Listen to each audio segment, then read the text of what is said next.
এদিকে আজও সকাল থেকে এলাকা ভেদে মাঝারি থেকে ভারী বৃষ্টিপাতে নাকাল হতে হয়েছে রাজধানীবাসীকে। অফিসগামী এবং শিক্ষার্থীরা ভুগেছেন যানজট এবং জলাবদ্ধতায়। মমিতা জান্নাতের প্রতিবেদন।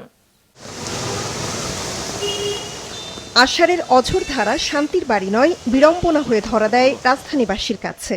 প্রচণ্ড গরমে প্রাণ শীতল করা স্বস্তি নয়, বরং জলাবদ্ধতা, যানজট আর পরিবহন সংকটে নাকাল নাগরিক জীবন। আজও সকাল থেকে মাঝারি ও ভারী বৃষ্টিতে পেশাজীবী, শ্রমজীবী, শিক্ষার্থী ও ব্যবসায়ীদের পোহাতে হয় ভোগান্তি। রাজধানীর বনানী এলাকা ভেসেছে থই থই পানিতে। জলজটে তীব্র যানজটের পাশাপাশি যানবাহনের ইঞ্জিনে পানি জমে বিকল হয় অনেক গাড়ি। ঘণ্টার পর ঘণ্টা সড়কে আটকে থেকে দুর্ভোগ পোহাতে হয় যাত্রীদের। এই যে আমি হেঁটে যাচ্ছি, কারণ বাস চলছিল না। আমি বাসে করে আসলাম, 1.5 ঘন্টা লাগলো, এবং বনানীর এখানে আসার পর দেখলাম যে ওখানে কয়েকটা ম্যানহোল মনে ওপেন আছে। আমাকে সবাই সতর্ক করলো এবং আমি এত রিস্ক নিয়ে আসলাম। এদিকে গতকালের টানা বৃষ্টিতে নিউ মার্কেট এলাকার দোকানপাটে ঢুকে পড়ে পানি। এতে কাপড়, জামা, জুতো ও প্রসাধনী সহ ব্যবসায়িক পণ্য ক্ষতিগ্রস্ত হওয়ায় আজ দোকান খুলে দুশ্চিন্তায় ব্যবসায়ীরা। মার্কেটে কোমর পর্যন্ত পানি হয়েছে, জলাবদ্ধতার অন্বেষণ চলতেই আছে। এক কথা, অনেক কাপড় নষ্ট হয়েছে, দেখেন না, সব এই যে করতেছে সব ওই যে চিপড়ে চিপড়ে ব্যাগে করতেছে।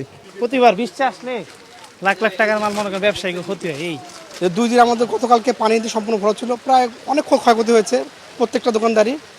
রাজধানীর পলাশী এলাকা ও গ্রিন রোডে দুপুরেও জমে থাকতে দেখা যায় পানি। পল্টন, শান্তিনগর এলাকায়ও অশান্তির কারণ সড়কে জমে থাকা এই নোংরা পানি।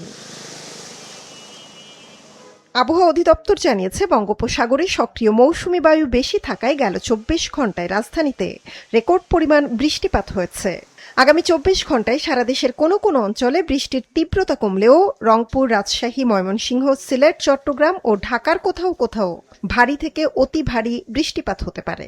ঢাকায় গত 27 ঘন্টায়, অর্থাৎ গতকাল সকাল থেকে আজকের 9টা পর্যন্ত 110 মিলিমিটার বৃষ্টিপাত রেকর্ড করা হয়েছে এবং এই বৃষ্টিপাতের ফলে ঢাকা মহানগরের কোথাও কোথাও অস্থায়ী জলাবদ্ধতা তৈরি হয়েছে এবং আমরা আগামী 24 ঘন্টার জন্য, বিশেষ করে মৌসুমী বায়ু সক্রিয় থাকার কারণে রংপুর, রাজশাহী, ময়মনসিংহ, ঢাকা, চট্টগ্রাম ও সিলেট বিভাগের কোথাও কোথাও ভারী থেকে অতি ভারী বর্ষণ হতে পারে। আবহাওয়া অধিদপ্তর আরও জানিয়েছে, আগামী 16 জুলাই থেকে সারা দেশে আবার বাড়তে পারে ভারী বৃষ্টিপাত, যা চলবে অন্তত 3 দিন। মৌমিতা জান্নাত, মাছরাঙা সংবাদ, ঢাকা।